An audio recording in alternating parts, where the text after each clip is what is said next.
For women who want to be their own boss, but are also mums or have other responsibilities that make it hard to leave the house, starting a business from home might just be the right fit for you.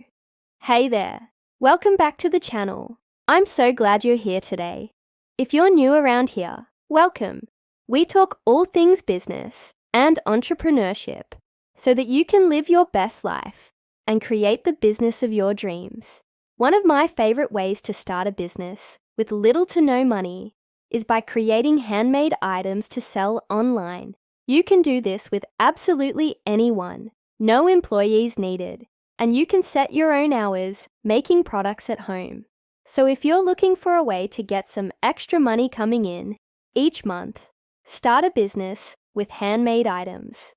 I know what you're thinking. You don't have time to sit down and make handmade items. You're busy taking care of everyone else. But when was the last time you actually sat down and calculated how much time you spend in a day on social media? I'll wait. I bet it's more than you think. If you're spending 30 minutes a day on social media, you could make some amazing connections and grow an audience that would support your business by simply replacing 1/3 of your social media scrolling time with actually engaging with people and providing value. You can also replace some of that time spent on social media with creating products. Start by committing to just one 30-minute block of time per day to focus on making products. I promise you, once you see how much money you can make doing this, you'll find more time. In fact, if you really commit to it, you may even find yourself not wanting to scroll on social media as much anymore because you're so excited about your new business. So how exactly does one get started with a handmade business? Well, here's my 4-step process. Step number 1, identify your product. What are you going to make? Now, you may already have an idea of this, or maybe you're still searching for inspiration. There are so many different options when it comes to handmade items you could create.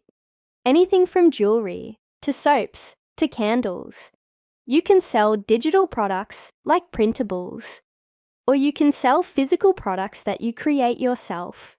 Some ideas for physical products include crocheted blankets or scarves, homemade dog treats, bath bombs, candles, soaps, essential oil, roller bottles, pottery t-shirts, keychains, wreaths, stickers, magnets, cards, calendars, photo frames, ornaments, paper flowers, lip balm scrubs, salt and pepper Mills jewelry, Christmas or birthday boxes that you fill with goodies.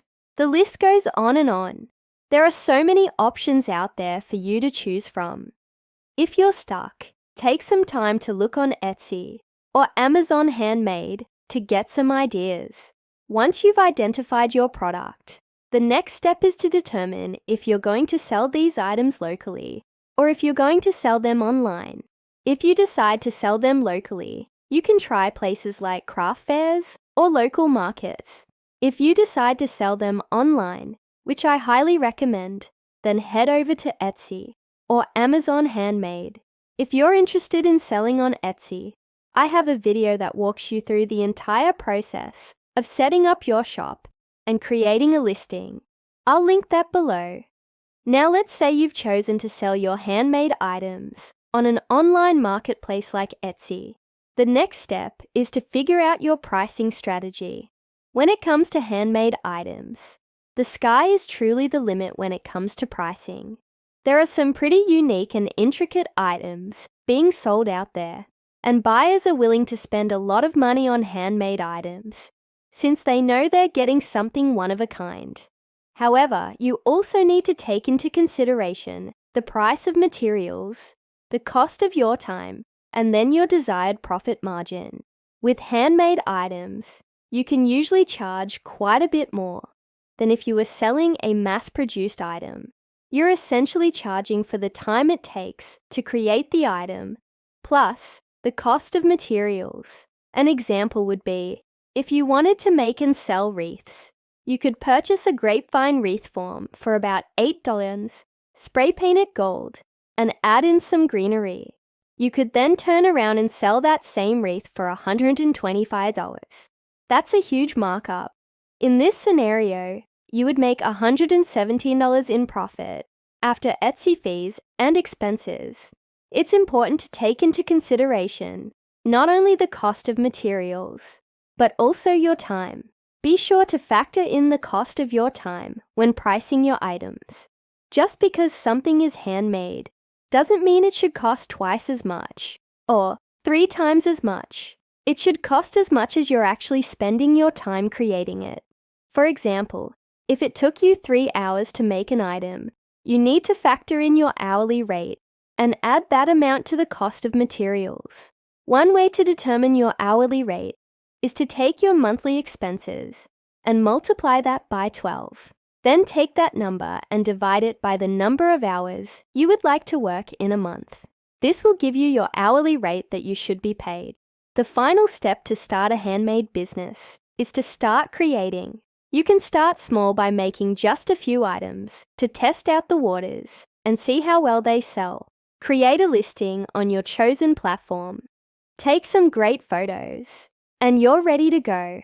It can be extremely rewarding to start a handmade business. Not only is it a great way to stay at home, but it also allows you to pursue your passions and make money doing what you love. Plus, the flexibility of setting your own hours and working at your own pace is unbeatable. So if you're looking for a way to earn some extra income while staying at home, consider starting a handmade business. I hope you guys enjoyed this video. If you did, please give it a thumbs up and hit that subscribe button. I post new videos every single week. So if you're a busy woman who wants to start a business, be sure to come back and check in often, because I'll be here cheering you on every step of the way. I would love to hear from you guys. So if you're already running a handmade business, please share your experience in the comments below. Also, what types of handmade items do you sell? Do you have any tips for getting started? And if you're watching this video and you don't currently have a handmade business, but you're interested in starting one, please let us know what type of handmade items would you like to create and sell. Maybe we'll be seeing your business popping up on Etsy soon. I'm excited for you. Thanks again for tuning in this week. I'll see you in the next video. Bye.